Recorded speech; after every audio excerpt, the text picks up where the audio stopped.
But one day I was with somebody and they said, "Oh, well, you're good." And they just offered me a couple of pills and I took them. And that's when I didn't stop again for quite a while that year.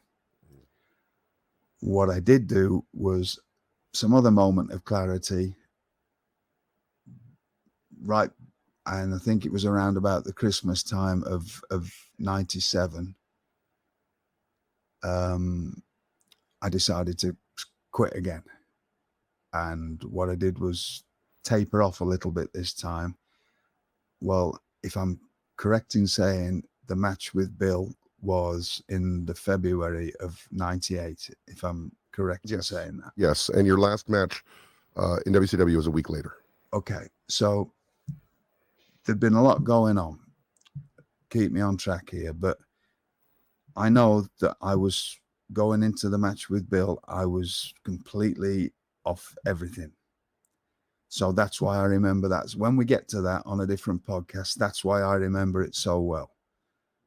And I never, and again, between now and then, if you want to go on, you can find enough versions of me telling this same story and it never changed. The only thing that's changed is me, I've got the dates mixed up at certain times because I thought, again, there's a lot going on in my head, right?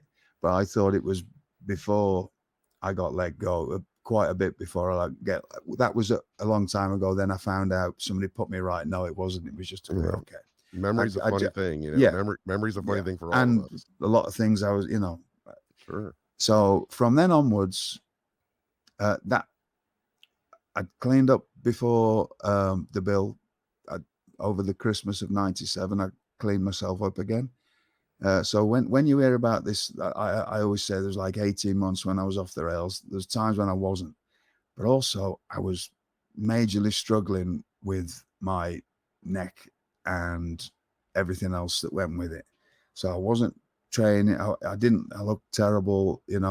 I've never been a body guy, whatever, but there's times, and we'll find out later, there's with heart problems and all kinds when I used to hold a lot of fluid and there's all kinds of different stuff. But my neck was a constant problem for a long time. It sort of somehow got better again by about 1999. And then I hurt it a bit in like beginning of 2001. And there's different things, but they're just minor things. And the actual drug stuff was through then. I know this is going to come up